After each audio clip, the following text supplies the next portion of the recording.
Salutations distingués les amis de Kinshasa, les amis de Brazzaville et vous tous qui me suivez, partout où vous êtes à cette heure pareille, j'ai la joie de vous dire merci pour votre fidélité, merci pour votre confiance et surtout pour l'attention que vous ne cessez de témoigner à notre égard. Je suis dans la joie de vous retrouver pour la continuité de ce que nous avons commencé à parler la fois passée sur la sécurité alimentaire.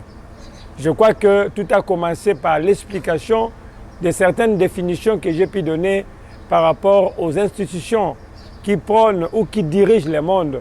Chacun a pu donner à ces termes, à ces concepts, sécurité alimentaire, une connotation particulière.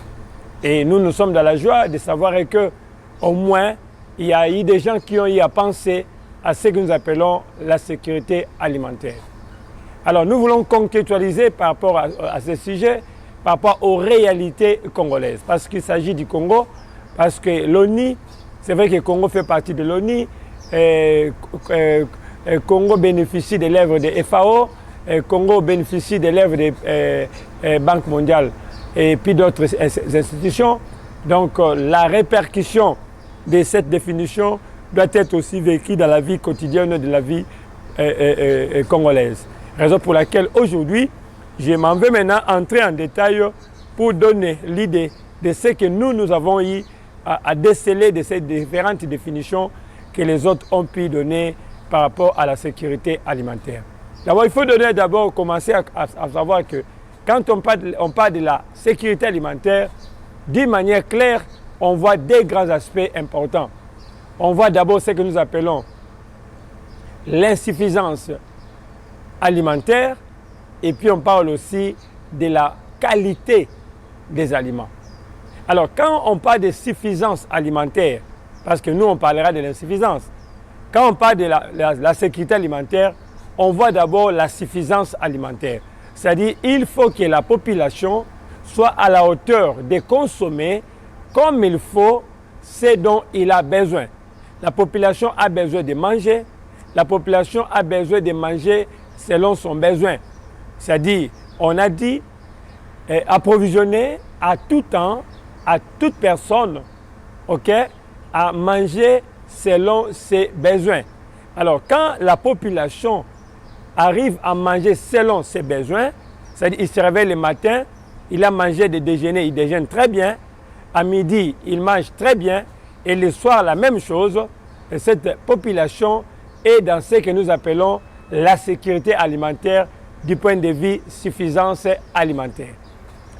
Également, la deuxième partie de cette définition parle de l'approvisionnement ou l'exportation des aliments qui doivent être porteurs des éléments nutritionnellement adéquats. C'est-à-dire quoi? Il faut que les aliments que la population mange soient des aliments capables de lui apporter quelque chose dans son organisme. Je crois vous avoir expliqué la différence entre l'aliment et nutriment. On parle de l'aliment, ce que nous voyons. Nous avons les pains, nous avons les bananes, nous avons les citrons, nous avons les oranges, font partie de ce que nous appelons les aliments. Mais ces aliments-là doivent en principe contenir ce que nous appelons les nutriments. Les nutriments, c'est quoi alors? Les nutriments, ce sont des valeurs qui se trouvent dans les aliments. Quand je mange un aliment, le corps fait ce qu'on appelle le métabolisme. Et dans le métabolisme, le corps retire des bonnes valeurs qui sont des nutriments. Ça peut être des macronutriments, c'est-à-dire des aliments qui apportent l'énergie dans le corps. Nous avons les glucides, nous avons les lipides, nous avons les glucides, c'est-à-dire les protéines, les sucres ainsi que la graisse. Ce sont des éléments qu'on appelle des macronutriments qui sont porteurs des valeurs énergétiques pour le fonctionnement de notre corps. Nous avons des micronutriments qui sont également classés dans l'ordre comme ça. Nous avons par exemple les vitamines et les minéraux. Vous comprenez? Alors, déjà, ce sont des nutriments que nous trouvons dans ce que nous consommons. Alors, il faut que la population, quand elle mange des aliments qui contiennent de valeur. Pas un aliment vide, pas un aliment zéro, mais les aliments qui contiennent des valeurs. Et pour avoir des aliments de valeur, il y a ce qu'on appelle la qualité. OK? La qualité. Alors, la bonne qualité des aliments est une condition importante pour parler de la sécurité alimentaire. Parce qu'une population qui ne mange pas bien, une population qui mange des aliments qui ne sont pas de bonne qualité, se retrouve dans les tableaux que nous appelons l'insécurité alimentaire. Donc, vous comprenez, par l'insécurité alimentaire, nous parlons de l'insuffisance alimentaire ainsi que les aliments de mauvaise qualité. Donc, voilà, mes chers amis, pourquoi nous voulons arriver à parler de cet élément. La fois passée, nous avons essayé d'expliquer certaines réalités que nous vivons dans la pratique de notre alimentation de chaque jour par rapport aux valeurs nutritionnelles. Nous avons épinglé pour expliquer que les personnes qui mangent suffisamment contiennent des valeurs dont ils ont besoin et cela amène un équilibre dans la santé. Vous savez, je l'ai toujours dit et je le répète encore aujourd'hui pour dire que en mangeant, nous pouvons avoir 3 résultats. En mangeant, nous pouvons prévenir les maladies. En mangeant, nous pouvons guérir les maladies. Mais en mangeant aussi, on peut attraper les maladies. Alors, pour bénéficier des 2 premiers éléments, c'est-à-dire la prévention ainsi que la guérison, vous devez avoir une certaine connaissance. Vous comprenez? Une certaine connaissance, une certaine information par rapport aux différents aliments que vous devez mettre dans votre assiette pour bénéficier réellement de ce que nous appelons les valeurs nutritionnelles. Alors, quelqu'un qui n'arrive pas à manger adéquatement, c'est-à-dire pas suffisamment, alors c'est une personne déjà qui sera en carence. Alors, quand on parle de la carence, on sous-entend l'expression, les déséquilibres entre l'apport et les besoins. C'est-à-dire, le corps a besoin de 10 grammes par exemple, de tels nutriments, mais moi je lui fournis 1 ou 2. Alors à ce moment-là, il y a un déséquilibre entre les besoins et l'apport. C'est-à-dire, dans une maison qu'on veut construire, on a besoin de 500 sacs de ciment, mais nous fournissons seulement à la maison 10 sacs de ciment. Vous vous rendez compte? Est-ce que cette maison sera construite? Je crois que vous avez la réponse. Non. C'est comme ça avec notre corps. Notre corps doit être construit. Notre corps doit être équilibré. Et il a besoin de ce que nous appelons les nutriments que nous trouvons dans ce que nous consommons chaque jour. Notre champ de bataille, dans le parcours de notre carrière, depuis que nous avons commencé ce travail de la nutrition thérapeutique, nous amenons les gens ou la population à réaliser d'abord les besoins en nutriments ou dans la dimension de la suffisance alimentaire. Quelqu'un qui a besoin de manger par exemple le pain pour trouver les glucides, quelqu'un qui a besoin de manger par exemple l'avocat pour trouver les minéraux, quelqu'un qui a besoin par exemple de manger les carottes pour trouver les vitamines, n'a pas à chercher à midi à 14 h. FAO dit que la sécurité alimentaire, c'est la possibilité ou la capacité de mettre la population à conditions physiques et économiques d'avoir tout ce dont il a besoin. Alors, quand on a besoin de manger, on doit trouver réellement ce qu'on veut manger. Quand on a besoin de manger, on doit réellement le trouver. Mais aujourd'hui, il nous est difficile de voir réellement que cela soit une réalité. Alors, d'abord, dans un premier niveau, nous expliquons la partie importante qui cadre avec ce que j'appelle la suffisance alimentaire. Il faut que la population soit à la hauteur de consommer ou de manger convenablement comme il faut. Les devoirs d'un gouvernement, les devoirs sociaux d'un gouvernement, c'est mettre à la disposition de la population tout ce qu'il a besoin pour combler ses besoins nutritionnels. Chaque jour alors. Nous sommes dans un pays béni, un pays riche, où déjà, vous allez remarquer que même au-dessus de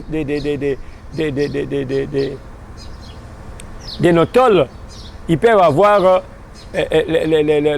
la pousse des herbes. Au-dessus des tôles, s'il vous plaît. J'étais dans un bureau, j'ai vu une fissure et il y avait quelques feuilles d'une plante qui germait dans une fissure d'un bureau. Vous comprenez? Donc, cela déjà montre que nous avons une terre bénite, une terre riche. Mais qu'est-ce que nous constatons, chers amis qui me suivez en ce moment? Nous constatons que la population se trouve dans l'insuffisance alimentaire accrue. Aujourd'hui, la population congolaise n'est pas fière de son assiette. La population congolaise n'est pas fière de ce qu'il mange. La population congolaise ne mange pas à ses besoins. Quelqu'un qui mange, par exemple, un poulet aujourd'hui, il se trouve dans la position de l'X. Quelqu'un qui consomme des œufs, par exemple des omelettes aujourd'hui, il se croit dans une position luxure. Vous comprenez? C'est-à-dire, il a mangé plus que les autres. Est-ce que les œufs, dans un pays comme le Congo, peuvent être quelque chose de plus cher? Un exemple qui me vient toujours en tête. La pile que vous mettez dans votre horloge, votre poste radio et autres. Des petites là qu'on appelle des piles crayons par exemple.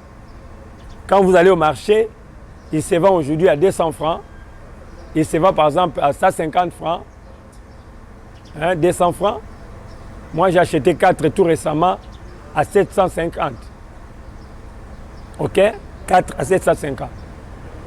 Alors, quand je mets 400, je mets 400 là, divisé par exemple par ce montant dont je parle là, vous allez voir que réellement, c'est vraiment par rapport au prix, c'est pratiquement une affaire de 180 francs comme ça. Alors, maintenant le problème c'est quoi? Si aujourd'hui, les piles qui sont exportées, qui viennent d'ailleurs, qui viennent de trop loin, coûtent le montant là de 180 francs. Alors, dans notre pays où les poules sont là, est-ce qu'on peut voir un œuf à 400 francs, comme on le voit aujourd'hui, un œuf à 500 francs, comme on le voit aujourd'hui? Vous comprenez? Alors, pour faire une omelette aujourd'hui, il faut avoir 1000 francs pour l'omelette simplement.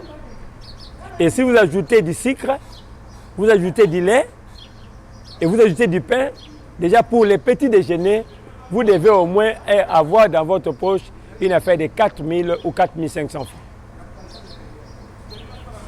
Alors, si vous mettez 4500 francs fois 10, vous avez 45 000 francs. Fois 30, vous avez pratiquement 135 000 pour simplement un déjeuner. 135 000. Alors, allez maintenant dans les repas ordinaires. Vous arriverez à consommer combien? Vous comprenez? Donc, ça montre déjà que dans les besoins quotidiens d'un Congolais, par rapport à sa consommation, peut arriver à consommer tout au plus minimum, je parle de minimum 15 000 francs. Si je peux me réduire jusqu'à 10 000 francs pour les besoins quotidiens de consommation. Alors faites-moi 10 000 à 30, vous avez presque 300 000. Qui sont ceux-là qui touchent aujourd'hui 300 000 par mois? Qui sont ceux-là qui touchent 300 000 par mois? Et là, je parlais seulement par rapport à l'alimentation. Il faut compter aussi l'électricité. Il faut compter aussi de l'eau. Il faut compter également aussi les loyers à payer. Il faut compter aussi les médicaments quand vous êtes malade. Il faut compter aussi les frais scolaires des élèves. Vous comprenez? Il faut tout ça, ça entre dans les tableaux qui devient très compliqué. Alors, où est maintenant mon problème par rapport à l'alimentation? Je souhaite démontrer que quand on va parler ou qu'on parle de la suffisance alimentaire, il faut que les devoirs sacrés ou les devoirs sociaux du gouvernement puissent mettre à la disposition de la population la facilité de manger. La question me arrive, comment? Je pars d'exemples de ce qu'on appelle agropastoral alimentaire. Ok? Je vais dans cette dimension-là. Prenons l'exemple aujourd'hui des domaines de pêche, par exemple.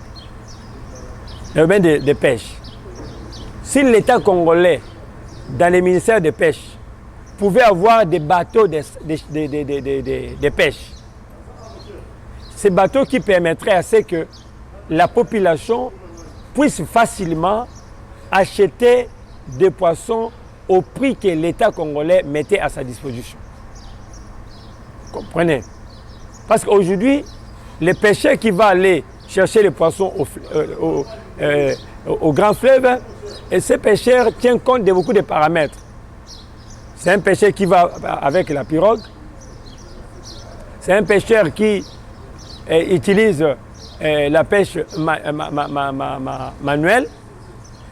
Non seulement ça, avec tous les risques possibles qu'il peut vivre en faisant la pêche.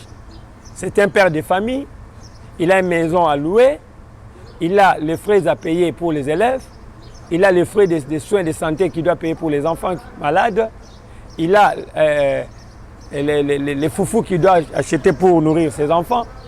Et quand ses parents arrivent à vivre une telle réalité, quand il va à la pêche, il mettra le prix de son goût, de son choix, par rapport à ses besoins qu'il a.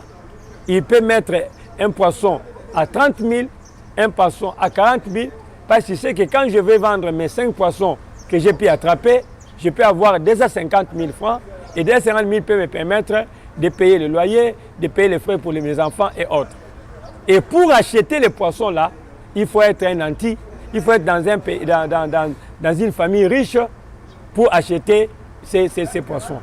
Comme à l'époque, il y a notre musicien Jubin Piana qui avait chanté, il dit que nalingi na botamana na famille à Songolo parce que bamelarati tongo nyoso na mateka na boudin na saucisson.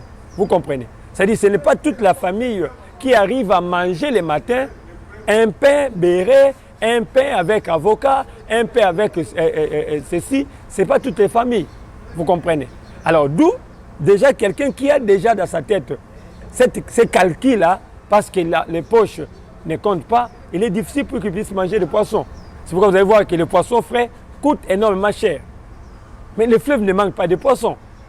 Le fleuve ne manque pas de poissons. Mais si aujourd'hui, nous souffrons de cette dimension-là, c'est parce que quelque part, il y a fuite de responsabilités ou quelque part, il y a une négligence de la part de l'autorité de régulation qui s'occupe des domaines de l'alimentation. Donc nous sommes dans les tableaux de ce qu'on appelle l'insuffisance alimentaire. Alors, déjà dans cette dimension-là, c'est un exemple que j'ai donné simplement pour voir qu'on peut arriver à résoudre certains problèmes de cet aspect-là. Prenons l'exemple de l'agriculture.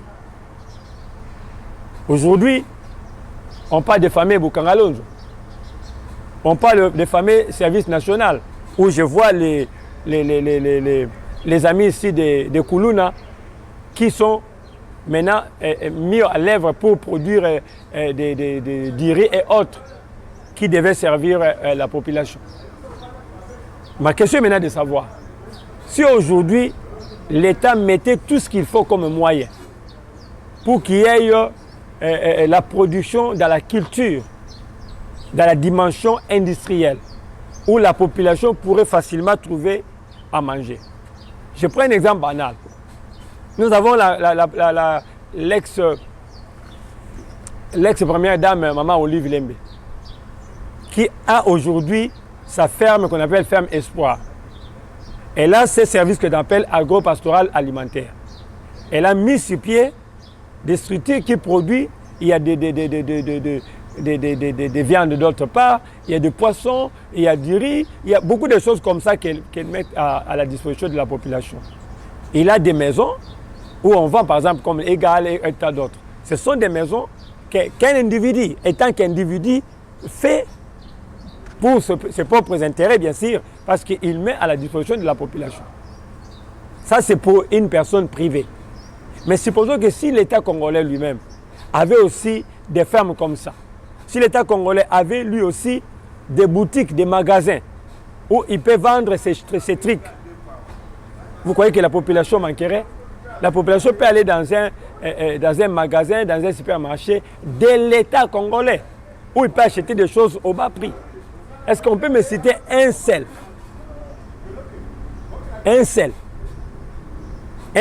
je dis bien un seul supermarché de l'État congolais? Il n'y en a pas. Que c'est même pour des privés, c'est même peut-être pour des expatriés. Mais si au moins l'État congolais pensait à ce domaine-là de la situation alimentaire de la population, pourrait mettre à sa disposition toutes ces choses-là. La population pouvait facilement acheter, vous comprenez, acheter à bas prix, acheter comme il faut. Si l'État congolais vend du pondu aujourd'hui, l'État congolais vend des ndembi aujourd'hui, l'État congolais vend des pondu aujourd'hui à bas prix, quel est cet individu-là qui peut arriver à mettre à haut prix ces choses? Et tout là. Parce qu'il sait que l'État lui-même va mon plus grand pondu, par exemple, à 1000 francs. La maman là qui vend son pondu dans le quartier ne pourra pas mettre à 3000 francs parce qu'il est tout là. Mais si aujourd'hui l'État n'a pas de bilanga, et cette maman là qui a fait son bilanga, il pense au minerval de ses enfants, il pense à la santé de ses enfants, il pense à nourrir ses enfants, à prendre les soins de ses enfants quand ils sont malades. Vous voyez que cette maman pourra vendre le pondu à 1000 francs? Non, il vendra 5000 francs parce qu'il cherche aussi ses bénéfices. C'est là où se trouve la difficulté, c'est là où se trouvent les problèmes. Parce que tous les services qui pourraient s'occuper de la situation alimentaire de la population est entre les mains des privés et entre les mains des expatriés. Et comme conséquence, c'est le peuple qui manque, c'est le peuple qui dort affamé, c'est le peuple qui souffre. Or, aujourd'hui, un pays comme le Congo ne peut pas être classé comme les pays les plus pauvres ou les pays où il y a plus de manque à manger. J'ai suivi un extrait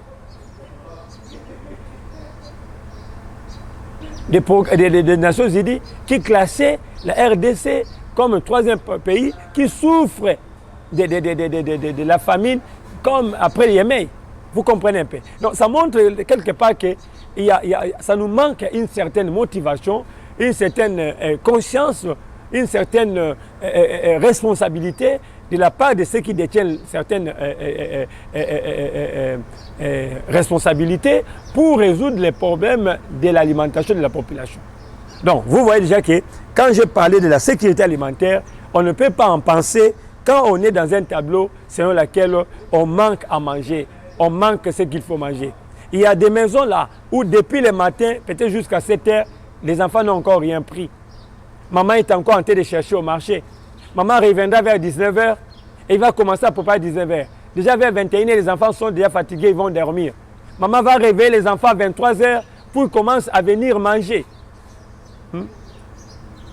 Maman va réveiller les enfants à 23h, à 23h, les enfants sous sommeil.